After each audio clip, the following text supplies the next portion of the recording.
ইসির নিবন্ধন পাচ্ছে এনসিপি সহ ৩টি দল। বাকি দুটি দল হলো বাংলাদেশ সমাজতান্ত্রিক দল এবং বাংলাদেশ আম জনগণ পার্টি। আইন অনুযায়ী আগামীকালই দলগুলোর বিষয়ে পত্রিকায় গণবিজ্ঞপ্তি জারি করবে ইসি। মঙ্গলবার দুপুরে আগারগাঁওয়ে নির্বাচন ভবনে এক ব্রিফিংয়ে একথা জানান ইসি সচিব আখতার আহমেদ। জানান, গণবিজ্ঞপ্তির পর কারো কোনো আপত্তি না থাকলে ১২ নভেম্বরের পর দলগুলোর নিবন্ধনের গেজেট প্রকাশ করবে ইসি। এছাড়া বাংলাদেশ নেজামে ইসলামী পার্টির বিষয়টি হাইকোর্টের বিবেচনাধীন। ইসি সচিব জানান, জমা পড়া ১৪৩টি আবেদন থেকে প্রাথমিকভাবে বাছাই করা হয় ২২টি দল। এদিকে আজ জারি হওয়া গণপ্রতিনিধিত্ব সংশোধন অধ্যাদেশ নিয়ে ইসি সচিব বলেন, আরপিও নিয়ে পরবর্তী কাজ করছে কমিশন।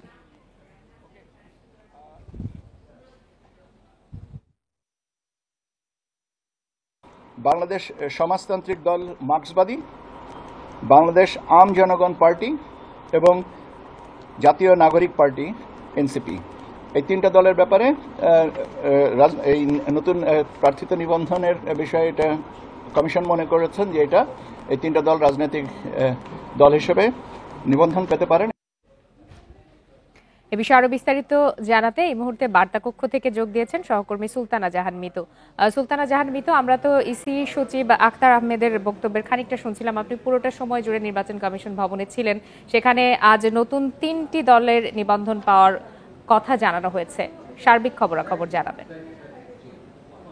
বিষয়টি হচ্ছে, এই যে 3 দলের যে নিবন্ধন, এই নিবন্ধনের জন্য একটি লম্বা সময় পাড়ি দিতে হয়েছে নির্বাচন কমিশনকে এবং দলগুলোকেও লম্বা একটি সময় অপেক্ষা করতে হয়েছে। সেই জুন মাসে ১৪৩টি আবেদন জমা পড়ে দলগুলোর নিবন্ধনের পক্ষে এবং নানা ধাপ পেরিয়ে আজকে সবশেষ 3টি দলের নাম নির্বাচন কমিশন ঘোষণা করলো। আপনি জানেন যে প্রাথমিকভাবে 22টি দলকে বাছাই করেছিল এবং তারপরে 7টি দলের কথা জানায় নির্বাচন কমিশন যে এদের বিষয়ে মাঠ পর্যায়ে তদন্ত করবে। তারপরে নানা ধরনের অভিযোগ নির্বাচন কমিশনে জমা পড়ে। তারাও আসলে সরেজমিনে মাঠ পর্যায়ে তদন্তে যে একটি রাজনৈতিক দলের নিবন্ধন পাওয়ার জন্য যে সকল শর্তাবলী আছে সেসব বিষয়ের সত্যতা নির্বাচন কমিশন পায়নি। সবশেষ গত 2-3 দিন ধরেই একটি গুঞ্জন ছিল নির্বাচন কমিশনে যে ১৪৩টি আবেদন পড়লেও নির্বাচন কমিশন মাত্র একটি দলকে নিবন্ধন দিতে যাচ্ছে, সেটি জাতীয় নাগরিক পার্টি। এবং আজকে সব গুঞ্জনের অবসান ঘটে নির্বাচন কমিশন 3টি দলের নাম ঘোষণা করলো। আজকে যাদের নাম ঘোষণা করা হয়েছে তাদের বিষয়ে আইন মোতাবেক বা দল নিবন্ধনের যে বিধিমালা আছে সে অনুযায়ী 3টি জাতীয় পত্রিকায় কাল গণবিজ্ঞপ্তি জারি করা হবে। কারো যদি এই দলের বিষয়ে কোনো আপত্তি থাকে বা কোনো ধরনের অভিযোগ থাকে, সেটি যদি নির্বাচন কমিশন বরাবর দাখিল করে তারা কিন্তু সেটিকে বিবেচনায় নিবে।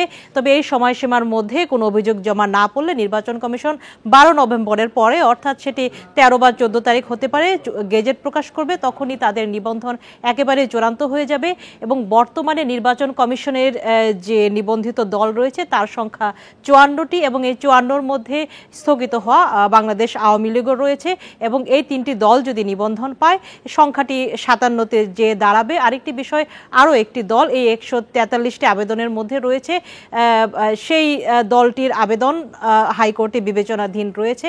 সেটিও যদি আসলে হাইকোর্ট রায় দিয়ে দেয়, সিদ্ধান্ত দিয়ে দেয়, তাহলে নিবন্ধিত দলের সংখ্যা আরও বাড়বে।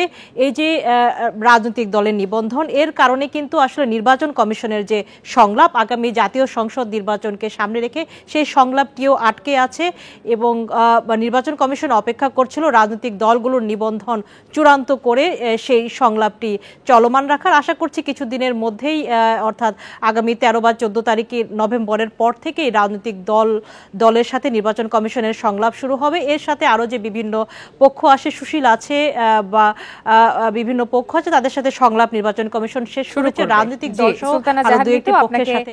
অনেক ধন্যবাদ।